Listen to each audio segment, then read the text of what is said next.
نحمده ونصلي ونسلم على رسوله النبي الأمين المكين الأمين الكريم الرؤوف الرحيم. أما بعد فأعوذ بالله من الشيطان الرجيم. بسم الله الرحمن الرحيم. محمد رسول اللہ صدق اللہ و مولانا العظیم. اللہ تبارک تعالیٰ کا لاکھ لاکھ شکر ہے کہ جس نے ہمیں نعمت ایمان عطا فرمائی اور ہم سب کو حضور نبی کرم صلی اللہ علیہ وآلہ وسلم کی امت میں پیدا فرمایا. حمد و ثنا ہو اللہ رب العزت کی جو رب العالمین ہے، اور درود و سلام ہو حضور نبی کرم صلی اللہ علیہ وآلہ وسلم کی ذات اقدس پر، جنہیں اللہ تبارک تعالیٰ نے رحمت للعالمین بنا کر مبعوث فرمایا ہے. حضور نبی کرم صلی اللہ علیہ وآلہ وسلم کی ذات اقدس امت مسلمہ کے ایمان کا مرکز و محور ہے،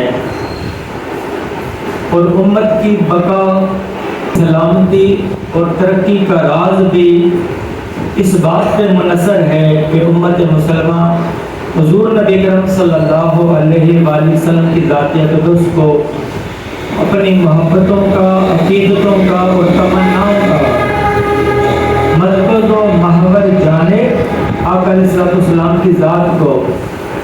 اور یہ بات بھی قطعی طور پر ہر شخص جان لے کہ حضور نبی کرم صلی اللہ علیہ وآلہ وسلم کی نسبت اور واسطے کے بغیر نہ تو اس دنیا میں عزت و سرفرازی نصیب ہو سکتی ہے اور نہ آخرت میں نجات حاصل کی جا سکتی ہے. یعنی کہ حضور نبی کرم صلی اللہ علیہ وآلہ وسلم کی جو ذات اقدس ہے وہ امت مسلمہ کے ایمان کا مرکز و محور ہے. آپ قرآن کا مطالعہ کریں، آپ حدیث کا مطالعہ کریں، کسی بھی اینگل سے اگر آپ اسلام کا مطالعہ کریں تو حضور نبی کرم صلی اللہ علیہ وآلہ وسلم کی ذات اقدس آپ کو واضح سامنے نظر آئے گی. اور بار بار جس چیز کو بھی آپ اسٹڈی کرنا چاہیں گے، مطالعہ کرنا چاہیں گے، تو آپ کو بار بار آقا علیہ السلام کا ذکر ملے گا. یعنی کہ آقا علیہ السلام کی جو ذات اقدس ہے وہ ہمارے لیے مرکز و محور ہے. علامہ اقبال نے بھی اس فکر کو بیان کیا. علامہ اقبال کہتے ہیں کہ مغز قرآن، روح ایمان، دان دین، ہست حب رحمت للعالمین. وہ کہتے ہیں کہ قرآن کا مغز اور ایمان کی روح اور دین کی جان جاننا چاہتے ہو تو یہ جان لو کہ رحمت للعالمین کی محبت ہے.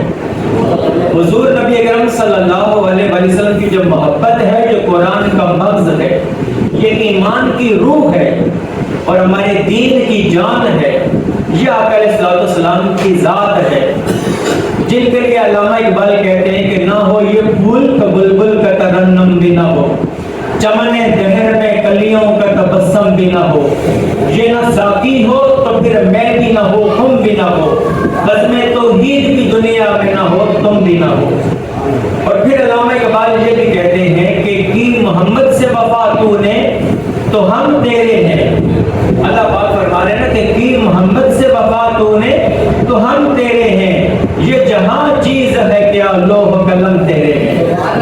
کتنا وقت، کتنی عمر اس دنیا کے کمانے میں لگے رہتے ہیں تو ہمارا دنیا کے اوپر کتنا فوکس ہے، ہمیں اللہ کے دین کو نہیں سمجھ رہے. اور علامہ اقبال بتا رہے ہیں کہ اللہ پاک بتانا چاہتے ہیں کہ کی محمد سے وفا تو نے تو ہم تیرے ہیں. یہ جہاں چیز ہے کیا لوح قلم تیرے ہیں. یہ اگر دنیا کے پیچھے ہم جاتے ہیں تو یہ کیا ہے؟ یہ مال کی کثرت، دنیا کی کثرت، شہرت، میری عزت، میری شہرت، میرے مکانات، یہ آگے آئے گا. آج جو قرآن مجید کا جو پیغام آپ کو دوں گا تو مطلب ہے کہ کثرت کے پیچھے لوگ جاتے ہیں. اللہ پاک نے کسی کو کوثر کی شان بھی تو عطا کی ہے. اپنے حبیب کو اللہ تبارک تعالیٰ نے کوثر کی شان عطا فرمائی. فرمایا انا اعطیناک الکوثر، محبوب ہم نے تجھے کوثر کی شان عطا کی ہے کہ جہاں ساری کثرتیں ختم ہو جاتی ہیں وہاں سے کوثر کی ابتدا ہوتی ہوتی ہے.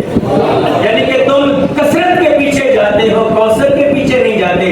اگر تم محمد کے ہو جاؤ تو سارا جہاں تمہارا ہو جائے گا. کہ محمد سے وفا تو نے تو ہم تیرے ہیں. یہ جہاں چیز ہے کیا لوح قلم تیرے ہیں، پھر لوح تجھے دے دیں گے، قلم تجھے دے دیں گے، تو تقدیر کا قلم تیرے پاس ہوگا، جو چاہے گا لکھ لینا. جسے علامہ اقبال نے کہا کہ خودی کو کر بلند اتنا کہ ہر تقدیر سے پہلے خدا بندے سے خود پوچھے بتا تیری رضا کیا ہے. لوح بھی تو قلم بھی تو تیرا وجود الکتاب. اور کہیں پر شاعر کہتا ہے کہ سر سے لے کر پاؤں تلک تنویر ہی تنویر ہے، اور گفتگو سرکار کی قرآن کی تفسیر ہے. اور سوچتی تو ہوگی دنیا مصطفیٰ کو دیکھ کر کہ وہ مصور کیسا ہوگا جس کی یہ تصویر ہے.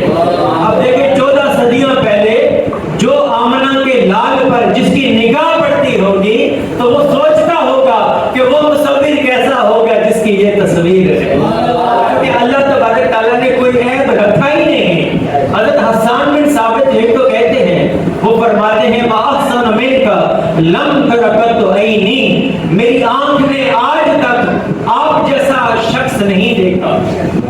وَأَجْمَلُ بِنْكَ لَمْ تَلِدِ النِّسَاءُ، دیکھتے بھی کیسے آپ سے زیادہ جمیل آج تک کسی ماں نے جنا ہی نہیں. خُلِقْتَ مُبَرَّأً مِّن كُلِّ عَیْبٍ، آپ کو ہر عیب سے مبرہ پیدا کیا گیا. كَأَنَّكَ قَدْ خُلِقْتَ كَمَا تَشَاءُ، ایسے لگتا ہے کہ آپ اپنی خواہش سے پیدا کیے گئے. جیسے جیسے آپ بناتے چلے گئے ویسے ویسے آپ کا رب آپ کو بناتا چلا گیا. تو حضور نبی کرم صلی اللہ علیہ وسلم کی ذات اقدس کے ساتھ ہمارا ایسا رشتہ ہونا چاہیے، ہماری نسبت ایسی ہونی چاہیے کہ بار بار ہم آقا علیہ الصلوۃ والسلام کا ذکر کریں. کہیں آقا علیہ الصلوۃ والسلام پر درود و سلام کی محفلیں سجی ہوں، کہیں آقا علیہ الصلوۃ والسلام کے تذکرے ہوتے ہوں، کوئی اشعار کی صورت میں نعتیں پڑھے، آقا کا حسن، آقا کے زلفوں کی بات کرے، اور کوئی علماء کرام خطاب کی صورت میں آقا علیہ الصلوۃ والسلام کی شان امت کے سامنے بیان کرے.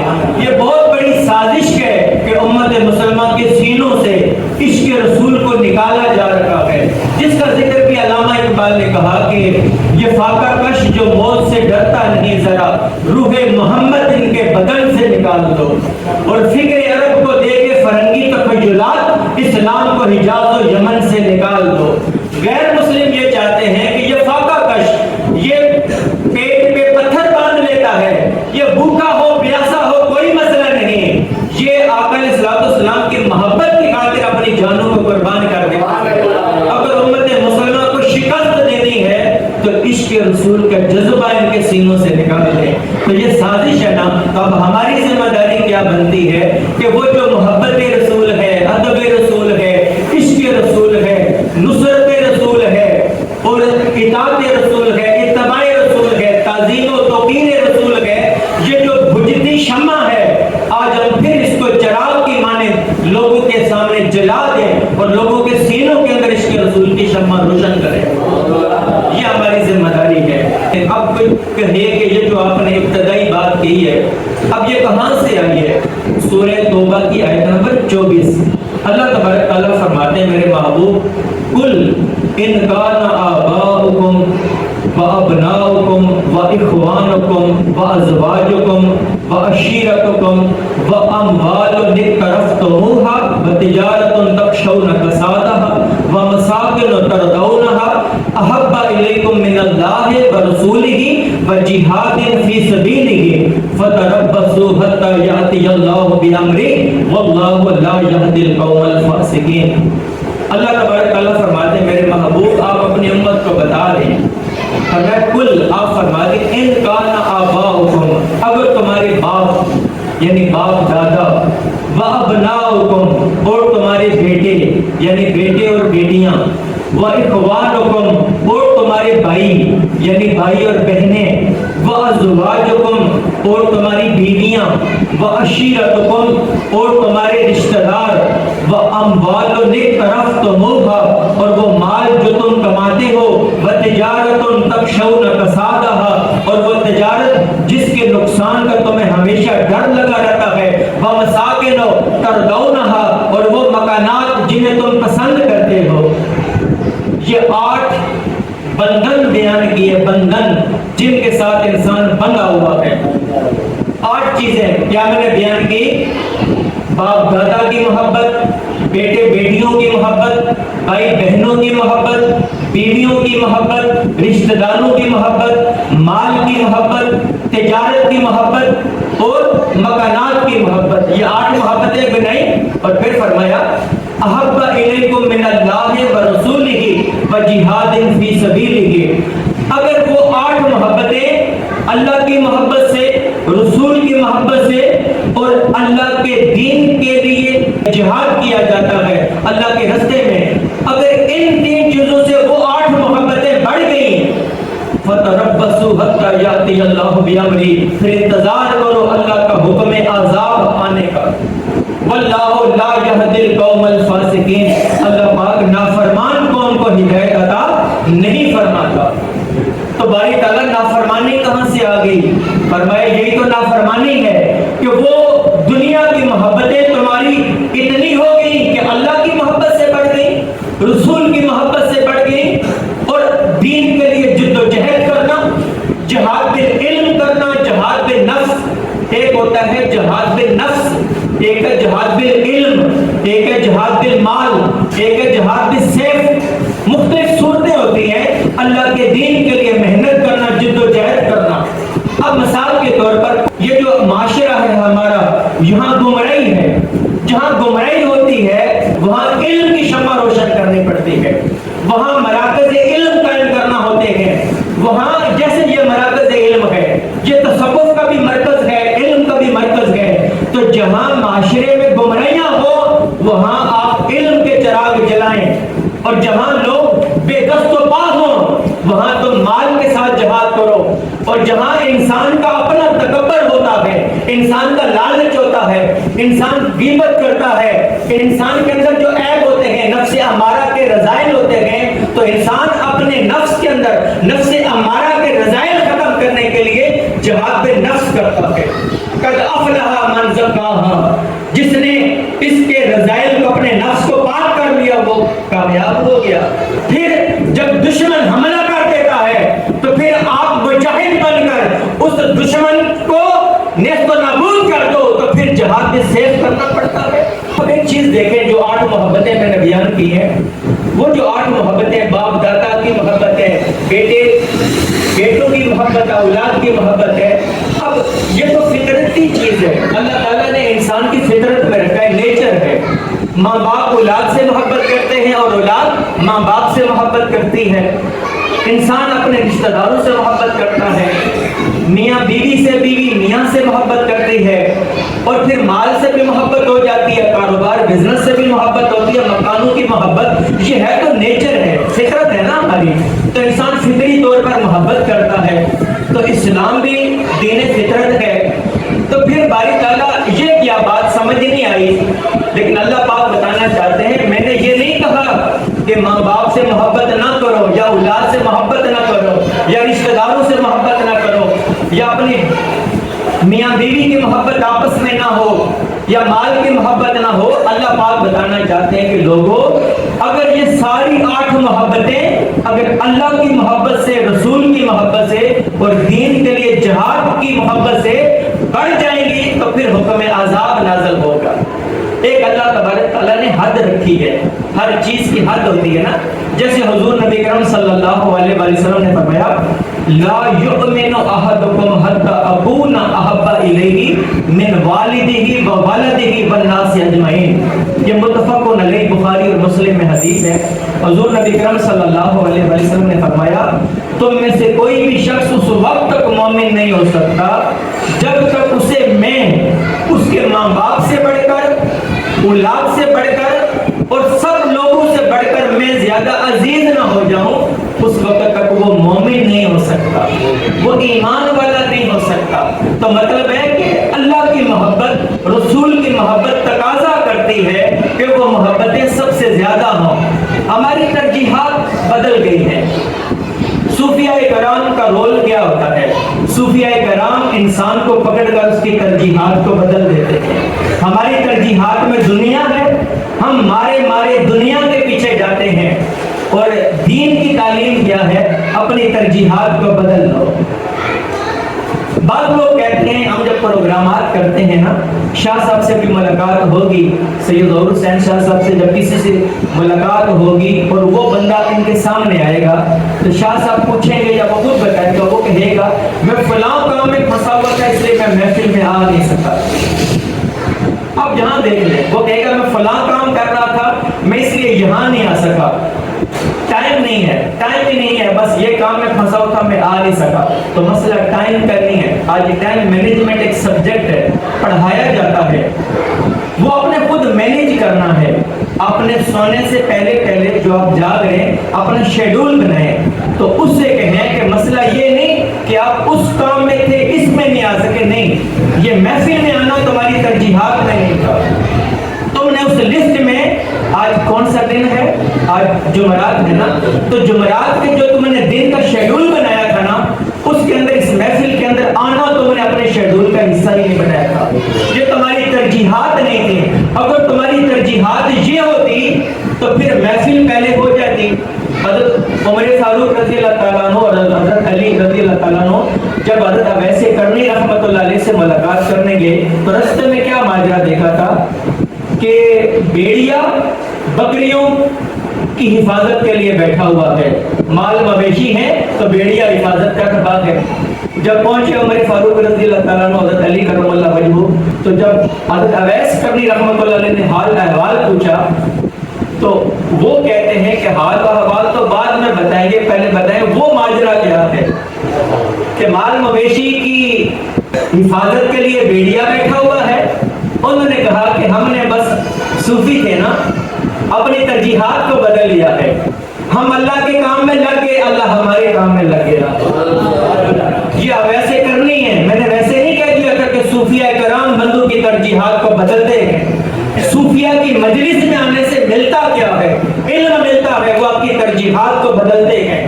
صرف یہ کام کرنا ہے، دنیا کو سمجھائیں۔ ایک اور بات بھی شاہ صاحب نے بات کہی کہ جب نبی پاک صلی اللہ علیہ وسلم کا آخری وقت فرمایا کہ مجھے اس امت کے اندر اس بات کا ڈر نہیں ہے کہ میری امت پلٹ کے شرک میں مبتلا ہوگی، مجھے اس بات کا اندیشہ ہے کہ میری امت دنیا کی محبت میں لگ جائے گی اور دنیا کی محبت میں مال کے لیے قتل و مقاتلہ کرے گی اور ہلاک ہو جائے گی۔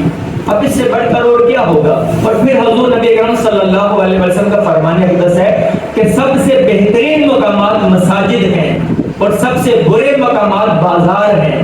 لوگوں کی ترجیحات کو ہم نے بدلنا ہے اور ہم نے کوشش کرنی ہے کہ لوگوں کو یہ بات بتانی ہے جو سورہ توبہ کی آیت نمبر 24 ہے۔ ہر شخص جا کر پڑھے، یاد کر لے، اپنے اولاد کو سبق دے کہ محبتیں کرو، یہ فطرتی چیز ہے، ان چیزوں سے محبت ہوتی ہے، مگر یہ بے وفائی ہے کہ جس رب نے پیدا کیا تم اس کو بھول جاؤ دنیا کی محبت میں، یہ غلط ہے۔ اللہ کی محبت، رسول کی محبت اور دین کے لیے جد و جہد کرنا، ایفرٹ کرنا اور دین کی مٹتی اقدار کو بحال کرنا، اس کے لیے محنت کرنا ضروری ہے۔ یہ ہماری فرسٹ پرائیورٹی اور یہ ہماری ترجیحات ہونی چاہیے۔ اور جب ہم اس کو ترجیحات بنا لیں گے روزانہ کی، آپ لسٹ روزانہ کی بنائیں، اس کے اندر 5 نمازیں پہلے ہوں، دینی پروگرامات پہلے ہوں، پھر دنیا کے باقی کام شیڈول بنا لیں، جو لسٹ بنے گی پورا ہوگا۔ ہم گھروں میں سودا سامان لاتے ہیں نا، تو میں اکثر کہا کرتا ہوں لسٹ بنا دیں ورنہ کوئی نہ کوئی چیز رہ جائے گی۔ آپ کے ہاں بھی جو چیز لسٹ میں لکھ دی گئی وہ آ جاتی ہے، جو نہیں ہوتی وہ رہ جاتی ہے۔ صرف یہ ہے کہ ہم نے اپنی ترجیحات کو بدلنا ہوگا۔ حضرت انس بن مالک رضی اللہ تعالیٰ عنہ سے روایت ہے جب حدیث پڑھنی ہو تو مکمل وہی الفاظ ہونے چاہیے، یہ دیکھ کر پڑھنا عیب نہیں ہوتا، ٹھیک ہے نا۔ کچھ لوگ یہ سمجھتے ہوں گے شاید زبانی کتاب کرنا مہارت ہے، اور ایسا نہیں۔ جب قرآن مجید کی آیت ہو، اس کا ترجمہ ہو، حدیث مبارکہ ہو، اگر آپ کی مکمل گرفت نہیں تو آپ دیکھ کے بیان کریں، چونکہ نبی پاک صلی اللہ علیہ وسلم کا فرمان ہے کہ جس نے میری نسبت جھوٹ منسوب کیا اس کا ٹھکانہ جہنم ہوگا۔ یہ خاص طور پر بچے جو ہیں جو حدیث دیکھتے ہیں فیس بک پہ، سوشل میڈیا پہ فوراً شیئر کر دیتے ہیں۔ اب انہوں نے کبھی بخاری زندگی میں کھول کے نہیں دیکھی، گھروں میں یہ مسلم، ترمذی، ابو داؤد حدیث کی کتابیں نہیں ہوتی. تو جب تک یہ سورہ حجرات میں بھی ہے، جب کوئی خبر آپ تک پہنچتی ہے تو بغیر تحقیق کیے آگے نہ پہنچاؤ. ایسا نہ ہو کہ آپ کسی قوم کو نقصان پہنچا بیٹھے اور بعد میں آپ کو پچھتاوا کرنا ہو. اور مسلم شریف کی حدیث کا مفہوم ہے کہ ایک انسان کا جھوٹا ہونے کے لیے اتنا ہی کافی ہے کہ وہ ہر سنی سنائی بات آگے پہنچا دے.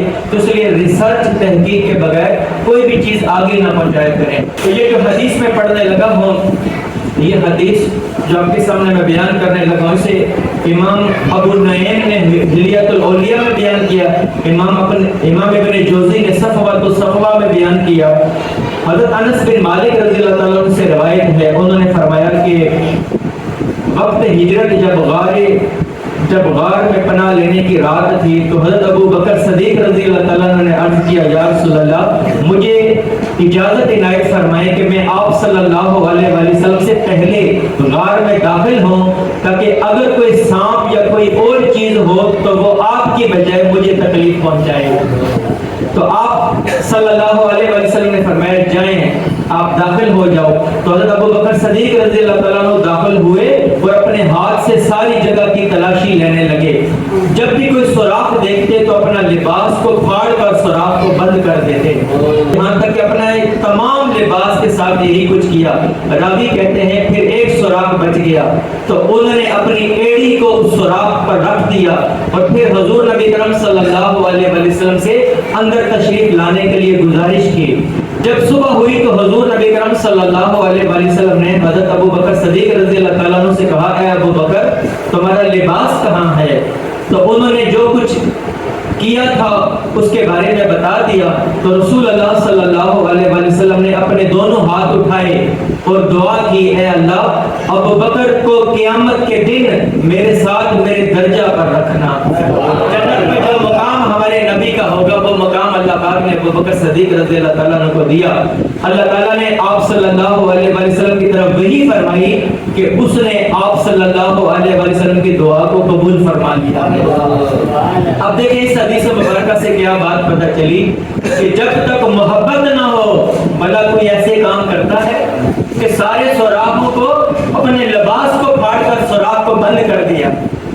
عقل کیا تقاضا کرتی ہے؟ اب ہم اپنے لباس کو دیکھتے ہیں، اپنا لباس پھاڑ کر اور آقا علیہ السلام کی خاطر سارے سوراخ بند کر دیے اور ایک سوراخ جو باقی تھا اپنی ایڑی رکھ دی، اپنی جان کی بھی پرواہ نہ کی. تو امتی تو وہ ہے، قرآن مجید کی ایک آیت ہے، النبی اولا بالمؤمنین من انفسہم، نبی مومنوں کی جانوں سے بھی زیادہ قریب ہے.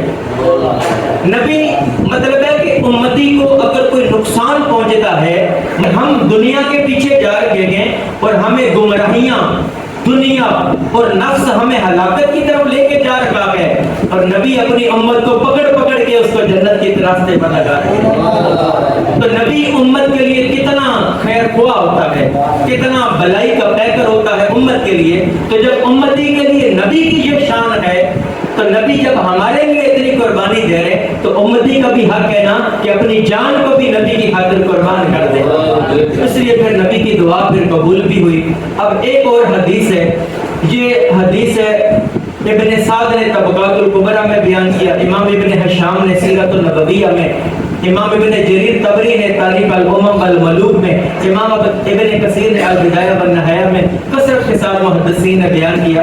حضرت عاصم بن عمر بن قتادہ رضی اللہ تعالیٰ عنہ بیان کرتے ہیں کہ قریش کے چند نوجوان افراد جن میں ابو سفیان بھی تھا، حضرت زید کے قتل کے وقت آئے اور ان میں سے کسی نے کہا، اے زید، ایک صحابی حضرت زید ان کو کفار قتل شہید کرنے لگے تھے، تو کہنے لگے، اے زید، تجھے اللہ کی قسم سچ سچ بتا، کیا تو پسند کرتا ہے کہ اس وقت تمہاری جگہ محمد ہوتے صلی اللہ علیہ وسلم تمہارے پاس اور نعوذ باللہ ہم انہیں قتل کرتے تو تم اس وقت اپنے اہل و عیال کے پاس ہوتے، یعنی کہ تمہاری جگہ تمہارے نبی ہوتے اور تم اپنے اہل و عیال کے ساتھ ہوتے. یہ سوال کیا تو انہوں نے جواب دیا، اللہ کی قسم میرے آقا و مولا محمد مصطفیٰ صلی اللہ علیہ وسلم کو ہم یہ بھی نہیں چاہتے کہ انہیں کانٹا چبھے اور انہیں کوئی تکلیف ہو اور میں آرام سے اہل و عیال کے ساتھ بیٹھا رہوں. راوی کہتے ہیں کہ ابو سفیان، اب ساتھ ابو سفیان کو بعد میں سلام قبول کیا نا، ابو سفیان وہاں پر وہ کہنے لگے، اللہ کی قسم میں نے جو اپنے سردار سے اس طرح ٹوٹ کر محبت کرتی ہو جیسے محمد کے اصحاب ان سے محبت کرتے ہیں۔ اور ایک روایت میں یہ الفاظ آئے ہیں کہ ابو سفیان نے کہا کہ میں نے کسی کو کسی سے اتنی محبت کرتے نہیں دیکھا جیسی محمد کے صحابہ محمد سے محبت کرتے ہیں۔ حضرت انس بن مالک انصاری رضی اللہ تعالی عنہ جو کہ حضور نبی کرم صلی اللہ علیہ وسلم کے صحابی اور خادم خاص تھے، فرماتے ہیں کہ حضور نبی کرم صلی اللہ علیہ وسلم کے مرض وصال میں حضرت ابو بکر صدیق رضی اللہ تعالیٰ عنہ لوگوں کو نماز پڑھاتے تھے۔ چنانچہ پیر کے روز لوگ صفیں بنائے نماز ادا کر رہے تھے۔ یہ متفق علیہ ہے، بخاری میں بھی ہے، مسلم میں بھی ہے، لیکن لوگ اس حدیث کو بیان نہیں کرتے۔ آپ دیکھیں بخاری میں بھی ہے، مسلم میں بھی ہے۔ ابو بکر صدیق رضی اللہ تعالیٰ عنہ لوگوں کو نماز پڑھا رہے ہیں اور نبی پاک صلی اللہ علیہ وسلم بیمار ہیں۔ اسی مرض میں آقا علیہ السلام کا وصال ہوا تو اس کو مرض وصال کہتے ہیں۔ تو حضور نبی کرم صلی اللہ علیہ وسلم نے حجرہ مبارک کا پردہ ہٹایا۔ جب پردہ ہٹایا اور کھڑے ہمیں دیکھنے لگے۔ اب یہ جو صحابی انس بن مالک ہیں یہ تو نماز ادا کر رہے تھے نا، انہوں نے بعد میں حدیث کو روایت کیا۔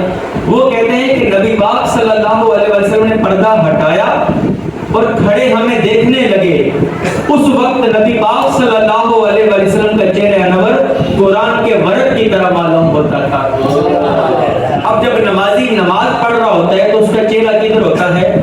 خانہ کعبہ کی طرف۔ اگر میں مثال دے رہا ہوں کہ اگر کعبہ یہاں ہے تو نبی پاک صلی اللہ علیہ وسلم کا گھر مسجد نبوی یوں ہے، یہاں گھر تھا۔ اب حجرہ یہاں ہے، اب یہاں سے اگر آقا علیہ السلام حجرے سے دیکھتے ہیں تو وہ بھی نمازیں ہماری نہیں صحابہ کی نماز ہے اور صحابہ آگے کو دیکھ رہے ہیں۔ تو صحابی حدیث بھی بیان کر رہے ہیں اور کہہ رہے ہیں کہ جب آقا علیہ السلام نے پردہ ہٹایا اور جب ہمیں دیکھا تو آقا علیہ السلام کا چہرہ قرآن کے ورق کی طرح معلوم ہوتا تھا۔ اور پھر کیا بیان کرتے ہیں؟ وہ کہتے ہیں کہ پھر جماعت کو دیکھ کر آپ صلی اللہ علیہ وسلم مسکرائے۔ اب بتائیں مسکرانا کیسے دیکھ لیا؟ ایک شخص وہاں کھڑے ہو کر مسکرائے۔ علامہ اقبال نے اس نقطے سے پردہ اٹھایا۔ وہ کہتے ہیں کہ اذاں ازل سے تیرے عشق کا ترانہ بنے اور نماز تیرے نظارے کا ایک بہانہ بنے۔ اذاں ازل سے تیرے عشق کا ترانہ بنے اور نماز تیرے نظارے کا ایک بہانہ بنے اور ادائے دین سراپے نیاز تھی تیری اور کسی کو دیکھتے رہنا نماز تھی تیری۔ اب صحابہ کرام نماز کے دوران بھی آقا علیہ السلام کے چہرہ اقدس کو دیکھ رہے ہیں۔ حضرت ابو بکر صدیق رضی اللہ تعالیٰ عنہ نے ایڑیوں کے بل پیچھے ہٹ کر صف میں مل جانا چاہا کیونکہ انہیں خیال ہوا کہ شاید آپ صلی اللہ علیہ وسلم نماز کے لیے تشریف لا رہے ہیں، لیکن حضور نبی کرم صلی اللہ علیہ وسلم نے ہمیں اشارے سے فرمایا کہ تم لوگ نماز پوری کرو۔ پھر آپ صلی اللہ علیہ وسلم نے پردہ گرا دیا اور اسی روز آپ صلی اللہ علیہ وسلم کا وصال مبارک ہو گیا۔ صحابہ کرام کے دلوں کے اندر کتنی محبتیں تھیں اور بہت ساری حدیثیں ہیں۔ حضرت عروہ بن مسعود کو دیکھ لیں کہ جب کفار ان کو بھیجتے ہیں کہ جائیں، آقا علیہ السلام ان کے نبی نے کہا ہے کہ جو سپر طاقتیں دو تھیں، ایک ایران ہے اور دوسری روم، یہ دو سلطنتیں جیسے آج سپر طاقتیں ہیں، تو نبی پاک صلی اللہ علیہ وسلم نے فرمایا تھا یہ دونوں سلطنتیں یہ سر نگوں ہوگی، ہم ان کو شکست دیں گے۔ تو کفار نے جب اپنے لوگ بھیجے کہ جاؤ دیکھو جاسوس کے طور پر، تو عروہ بن مسعود رضی اللہ تعالیٰ عنہ ابھی تک اسلام نہیں لائے تھے، وہ بھی شامل تھے اور وہ واقعہ بیان کرتے ہیں کہ جب ہم جا کر ہم نے دیکھا تو نبی پاک صلی اللہ علیہ وسلم بیٹھے ہوئے ہیں، وہ جب گفتگو کرتے ہیں تو صحابہ کرام غور سے ان کی بات کو سنتے ہیں اور کبھی لعاب پہنتے ہیں تو وہ اپنے ہاتھوں پر لے کر وہ اپنے جسم کے اوپر لگا لیتے ہیں، اور کبھی جب اپنے بال کٹواتے ہیں تو صحابہ کرام ایک ایک بال اپنے پاس لے لیتے ہیں، اور جب حکم دیتے ہیں تو فوراً تعمیل ہو جاتی ہے۔ یہ ساری چیزیں دیکھ کر وہ واپس چلے گئے۔ انہوں نے کہا بے شک یہ نبی روم کو بھی شکست دے دے گا، ایران کو بھی شکست دے سکتا ہے۔ انہوں نے کیا کوئی اسلحہ جمع کر لیا؟ ایسی کون سی طاقت آ گئی؟ انہوں نے کہا کہ میں روم کے محلات میں بھی گیا اور ایران کے محلات میں بھی گیا، ان کے بادشاہوں کو بھی دیکھا، لیکن جو عزت صحابہ کرام اپنے نبی کی کرتے ہیں وہ عزت کسی بادشاہ کی نہیں کی جاتی۔ تو جو امتی، جو صحابہ کرام نبی کے وضو کا پانی زمین پر گرنے نہیں دیتے، وہ نبی کے خون کا قطرہ کیسے گرنے دیں گے؟ اس لیے وہ روم کو بھی شکست دے سکتے ہیں، ایران کو بھی شکست دے سکتے ہیں۔ دیکھیں کہ صحابہ کرام، ہر کوئی صحابہ کرام کے بھی لوگ بڑی باتیں کرتے ہیں، ہم صحابہ کے ماننے والے ہیں۔ بھائی صحابہ کے ماننے والے ہیں، یہ میرے پاس جو کتاب ہے اس کا نام ہے محبت رسول میں صحابہ کرام کی وارفتگی، یہ شیخ الاسلام ڈاکٹر محمد طاہر القادری مدد ذلہ العالی کی کتاب ہے الاربعین۔ الاربعین کہتے ہیں جس حدیث کی کتاب میں ایک ٹاپک پر 40 حدیثیں جمع ہوں اسے الاربعین کہتے ہیں۔ اسی طریقے سے محدثین الصحیح البخاری آپ دیکھتے ہیں، صحیح المسلم، صحیح ابن حبان، صحیح ابن خزیمہ، جو محدث حدیث کی کتاب لکھتا ہے اس پہ یہ اہتمام کرتا ہے کہ اس میں حسن اور ضعیف حدیثیں نہیں لیں گے، صرف صحیح حدیثیں لیں گے تو وہ اس کو الصحیح کہا جاتا ہے۔ اسی طرح مسند ہے، مستدرک ہے، میں کسی وقت یہ ساری چیزیں میں آپ کو بتاؤں گا۔ تو یہ الاربعین ہے، صرف صحابہ کرام کی اپنے نبی کے ساتھ محبت کیا تھی یہ باتیں لوگوں کو نہیں بتائی جاتی، اور فقط صحابہ کی بات کلیم کیا جاتا ہے کہ ہم صحابہ کو ماننے والے ہیں۔ بھائی صحابہ کرام اپنے نبی کے ساتھ کس طرح محبت اور عشق کرتے تھے، وہ ٹوٹ ٹوٹ کر محبت کرتے تھے۔ تو میں نے شروع میں ایک بات کا آغاز کیا تھا کہ حضور نبی کرم صلی اللہ علیہ وسلم کی ذات اقدس ہمارے ایمان کا مرکز و محور ہے۔ تو جب تک آقا علیہ الصلوۃ والسلام کی محبت ہمارے سینوں کے اندر پیدا نہیں ہوگی اس وقت تک ہمارا ایمان کامل نہیں ہو سکتا، ہم مومن نہیں ہو سکتے۔ اللہ تبارک تعالیٰ سے دعا ہے کہ اللہ تبارک تعالیٰ ہمیں دین کا فہم عطا فرمائے اور دین کی تعلیمات کو سیکھنے، سمجھنے، اس پر عمل کرنے اور امت مسلمہ تک اس کی تبلیغ کرنے کی توفیق عطا فرمائے۔ وما علینا الا البلاغ المبین۔